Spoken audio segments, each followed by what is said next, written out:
हम जैव विविधता का संरक्षण पढ़ेंगे। जैव विविधता का संरक्षण कैसे किया जाता है।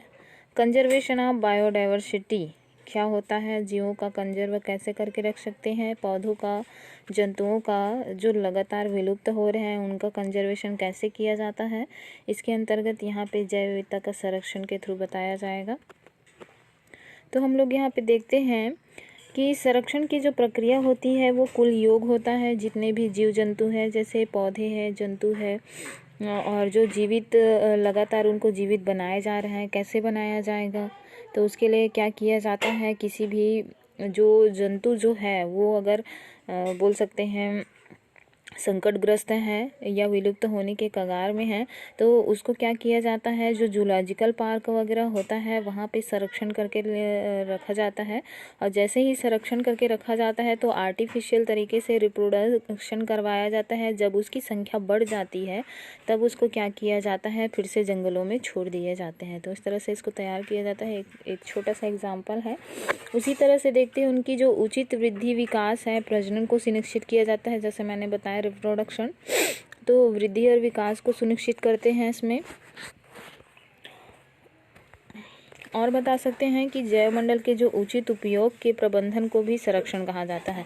जैवमंडल का जैसे उचित तरीके से जो उपयोग किया जाता है, जैवमंडल के उचित उपयोग के प्रबंधन को भी संरक्षण कहा जाता है ना। उचित तरीके से उपयोग करते हैं, फिर इसको प्रबंध मैनेज किया जाता है, वो भी क्या कहलाते हैं, संरक्षण कहलाते हैं।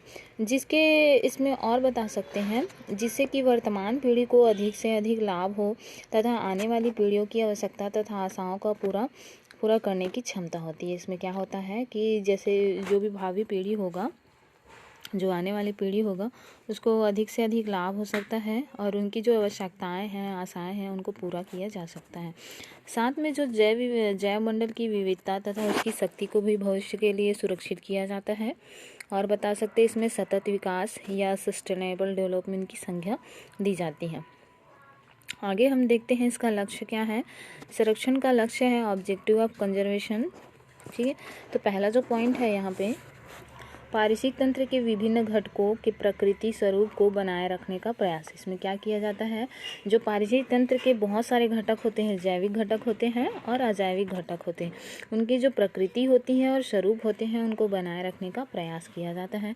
दूसरा जो होता है, जो विलुप्तता है, भयतुर बोला जाता है या विलुप्त प्राय, दुर्लभ है, सुमेल है, जातियों की रक्षा करती है। इसके बारे में मैंने बता दी है, विलुप्त प्राय क्या है, दुर्लभ क्या है, सुमेध क्या है, ये सब के बारे में मैंने बता दिए हैं।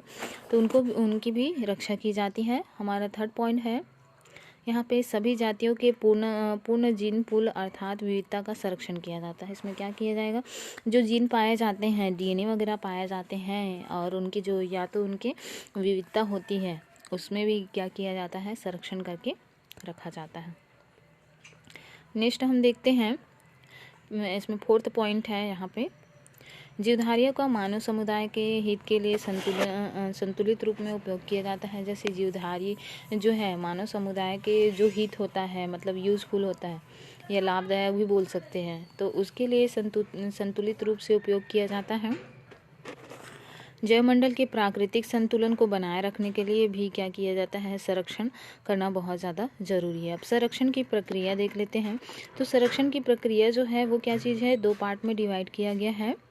ठीक है, इसमें संरक्षण की वह प्रक्रिया जिसमें वन्य जीवों को उसके प्राकृतिक स्थल में, जिसमें वन्य जीवों को उनके प्राकृतिक स्थल परिवेश में संरक्षित किया जाता है, उसे क्या कहते हैं, सीटू संरक्षण या स्वस्थापन कहा जाता है। इन सीटू कैसे बता सकते हैं, जहाँ पे जो जीव निवास करते हैं, ठीक है, जहाँ पे जो जीव निवास करते हैं, चाहे कोई भी वन्य जीव हो या प्राकृतिक स्थल हो, वहीं पे उस जीव को क्या किया जाता है, संरक्षित करके रखा जाता है। तो ऐसे जो संरक्षण होते हैं उसको इन सीटू या स्वस्थान संरक्षण कहते हैं। ठीक है, इसके अंतर्गत क्या क्या आ जाता है, जैसे कि क्या आता है, राष्ट्रीय उद्यान है, अभ्यारण्य है, बायोस्फीयर है, रिजर्व। राष्ट्रीय उद्यान तो हम लोग छत्तीसगढ़ में देखते हैं। नेशनल पार्क कौन सा है, कांगेर वैली नेशनल पार्क है, इंद्रावती नेशनल पार्क है, ठीक है, गुरु घासीदास नेशनल पार्क है। तो ये छत्तीसगढ़ की बात हो गई, जहाँ पे वो क्या होता है, वहीं पे अगर कांगेर वैली बोला जाता है तो कांगेर वैली में ही जो भी जीव जंतु पाए जाते हैं, कांगेर वैली में ही जो भी जीव जंतु पाए जाते हैं उसको क्या किया जाता है, संरक्षित करके रखा जाता है। ये जैसे कि इसमें अभयारण्य है, अभयारण्य जानते होंगे, अभी नया अभयारण्य बना हुआ है, भोरमदेव अभयारण्य है, ठीक है, भैरमगढ़ अभयारण्य है, ये सब अभयारण्य भी इसी के अंतर्गत आ जाते हैं। और जैसे कि बायोस्फीयर है, ये भी आ जाते हैं। और बता सकते हैं इसमें, यदि वन्यजीवों को उनके प्राकृतिक परिवेश में विस्थापित कर कृत्रिम रूप से विकसित किया जाए, यदि क्या होता है, वन्यजीवों को एक जगह से दूसरे जगह, ठीक है, क्या किया जाता है, एक जगह से दूसरे जगह विस्थापन, मतलब उसके जो प्राकृतिक परिवेश से हटाकर क्या कर दिए जाते हैं, दूसरे परिवेश में कृत्रिम रूप से विकसित किए जाते हैं, तो ऐसे संरक्षण को एक्स सिटू संरक्षण या बहिस्थापन कहा जाता है। इसमें जो जूलॉजिकल पार्क होता है, बॉटनिकल पार्क होता है, वो इसी के अंतर्गत आ जाते हैं। स्वस्थापन संरक्षण में पवित्र स्थानों वाले वन भी आ जाते हैं। महत्वपूर्ण योगदान होता है इसमें धार्मिक मान्यता अनुसार देवी देवताओं के स्थल भी माने जाते हैं।